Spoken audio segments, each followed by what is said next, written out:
The next problem is a man is walking along due east with a velocity Vm bar.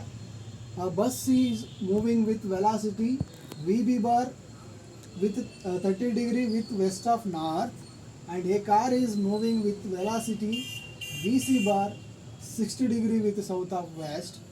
Then find the angle between the Vm bar and Vb bar, and Vb bar and Vc bar, and Vm bar and Vc bar. Okay, here actually ಕರೆಕ್ಟಾಗಿ ಅರ್ಥ ಮಾಡ್ಕೋಬೇಕಾದದ್ದು ಏನಂತಂತಂದರೆ, first ಕೊಟ್ಟಿರುವಂಥ ಕ್ವಶನಲ್ಲಿ ನಮ್ಗೆ ಏನೋ datas ಕೊಟ್ಟಿದ್ದಾನೆ, ಆ ಡೇಟಾಸ್ನ ಬರೆಯೋಕ್ಕೆ ನಮಗೆ ಆಗಬೇಕು. Okay, ಏನೇನು ಡೇಟಾ ಕೊಟ್ಟಿದ್ದಾನೆ ಅದನ್ನು ಬರ್ಕೊಳ್ಳೋಣ. ಫಸ್ಟ್ ನಮಗೆ ದಿಕ್ಕುಗಳ ಅಂದರೆ ಡೈರೆಕ್ಷನ್ದು ಪ್ರಾಬ್ಲಮ್, ಏನಾದರೂ ದಿಕ್ಕುಗಳ ಪ್ರಾಬ್ಲಮ್ ಕೊಟ್ಟನಂತಂತಂದರೆ ಫಸ್ಟು ದಿಕ್ಕುಗಳನ್ನ ಬರೆಯೋಕ್ಕೆ ಬರಬೇಕು. Okay, along the positive x axis we consider as a east, along the positive y axis we consider as a north. Okay, ಅದ್ರ ಅಪೋಸಿಟಾಗಿ ನಮ್ಗೆ ಯಾವ್ಯಾವ ದಿಕ್ಕು ಬರುತ್ತೆ ಅಂತ ಆಟೋಮೆಟಿಕ್ಕಾಗಿ ಗೊತ್ತಾಗುತ್ತೆ. ಈಸ್ಟ್ಗೆ ಅಪೋಸಿಟು ವೆಸ್ಟ್ ಇದೆ, ನಾರ್ತ್ಗೆ ಅಪೋಸಿಟು ಸೌತ್ ಬರುತ್ತೆ. ಓಕೆ, ಫಸ್ಟು ದಿಕ್ಕುಗಳನ್ನ ಬರ್ಕೊಂಡೆ. ಓಕೆ, ಫಸ್ಟ್ ಪಾಯಿಂಟಿಗೆ ಹೋಗೋಣ, ಫಸ್ಟ್ ಡೇಟಾಗೆ ಹೋಗೋಣ. ಫಸ್ಟ್ ಡೇಟಾ ಏನು? Man is walking along due east with velocity v m bar. ಅಂದರೆ ಒಬ್ಬ ಮನುಷ್ಯ ಏನು ಮಾಡ್ತಾ ಇದ್ದಾನೆ, ವಿ ಎಮ್ ಬಾರ್ ವೆಲಾಸಿಟಿಲಿ, ಅಂದರೆ ವಿತ್ ವೆಲಾಸಿಟಿ ವಿ ಎಮ್ ಬಾರಲ್ಲಿ ಈಸ್ಟ್ ದಿಕ್ಕಿಗೆ ಅಂದರೆ ಪೂರ್ವ ದಿಕ್ಕಿಗೆ ಅವನು ನಡ್ಕೊಂಡು ಹೋಗ್ತಾ ಇದ್ದಾನೆ. ಅದನ್ನು ನಾನು ಮೆನ್ಷನ್ ಮಾಡಿದ್ದೀನಿ.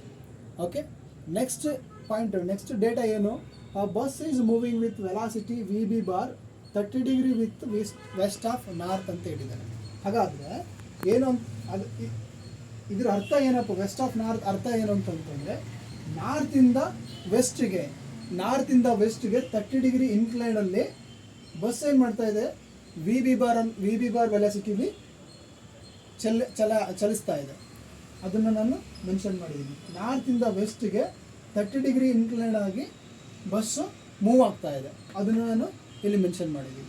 ನೆಕ್ಸ್ಟ್ ಪಾಯಿಂಟ್ ಏನಪ್ಪ ಅಂತಂದರೆ, ಕಾರು ವಿ ಸಿ ಬಾರ್ ವೆಲಾಸಿಟಿಲಿ 60 ಡಿಗ್ರಿ ವಿತ್ ಸೌತ್ ಆಫ್ ವೆಸ್ಟಲ್ಲಿ ಮೂವ್ ಆಗ್ತಾ ಇದೆ. ಮೀನ್ಸ್ ಸೌತ್ ಆಫ್ ವೆಸ್ಟ್ ಅಂತಂದರೆ ವೆಸ್ಟಿಂದ ಸೌತ್ ಕಡೆಗೆ, ವೆಸ್ಟಿಂದ ಸೌತ್ಗೆ 60 ಡಿಗ್ರಿ ಇನ್ಕ್ಲೈನ್ಡ್ ಆಗಿ ಒಂದು ಕಾರು ಚಲಿಸ್ತಾ ಇದೆ. ಅದನ್ನು ನಾನು ಮೆನ್ಷನ್ ಮಾಡ್ಕೊಂಡಿದ್ದೀನಿ. ಓಕೆ, ಇಷ್ಟು ನಾವು ಡೇಟಾನ ಮೆನ್ಷನ್ ಮಾಡ್ಕೊಳ್ಳೋಕ್ಕೆ ಅಥವಾ ಬರ್ಕೊಳ್ಳೋಕ್ಕೆ ಆ್ಯಕ್ಚುಲಿ ಬಂತು ಅಂತಂದರೆ, ಬೇರೆ ಅಂದರೆ ಅದರ ಆ್ಯಂಗಲ್ನ ಕಂಡುಹಿಡಿಯೋಕ್ಕೆ, angle between the two vectors ಕಂಡುಹಿಡಿಯೋಕ್ಕೆ ತುಂಬ ಈಸಿ ಆಗುತ್ತೆ. ಅದರಲ್ಲೇನು ಕೆಲಸನೇ ಉಳಿದಿಲ್ಲ, ಫೈನಲ್ ಆಗಿ ಬಂದುಬಿಟ್ಟಿರ್ತದೆ. ಓಕೆ, ಇಲ್ಲಿ first question is the angle between v m bar and v b bar. Okay, v m bar and v b bar here actually tail to tail ಡೈರೆಕ್ಟಾಗಿ ಕನೆಕ್ಟ್ ಆಗೈತೆ. ಹಾಗಾಗಿ ಕಂಡೀಷನ್ ಓಕೆ ಆಗಿದೆ. ಅದಕ್ಕೂ ಡೈರೆಕ್ಟಾಗಿ ನಾವು ಆ್ಯಂಗಲ್ನ ಕಂಡುಹಿಡಿಯಬಹುದು. 90 ಡಿಗ್ರಿ ಪ್ಲಸ್ 30 ಡಿಗ್ರಿ ಎಷ್ಟಾಯಿತು? 120 degree.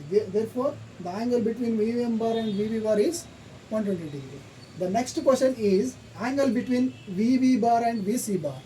Okay, v b bar and v c bar. Here angle between v b bar and v c bar ಏನಾಗುತ್ತೆ? This is 90 degree, this is 30 degree. Okay, 90 - 30 is 60 degree ಆಯಿತು. 60 + 60 ಏನಾಯಿತು? 120 degree. Therefore angle between v b bar and v c bar is 120 degree. And next is the angle between v m bar and v c bar ಕಂಡುಹಿಡಿ ಅಂತ ಹೇಳಿದ್ದಾರೆ. Okay, v m bar and v c bar. Okay, this is all 90 degree and this is 30 degree. Okay, 90 + 30 ಏನಾಯಿತು? Again it is 120 degree. Okay, therefore angle between VM bar and VC bar is 120 degree. Okay.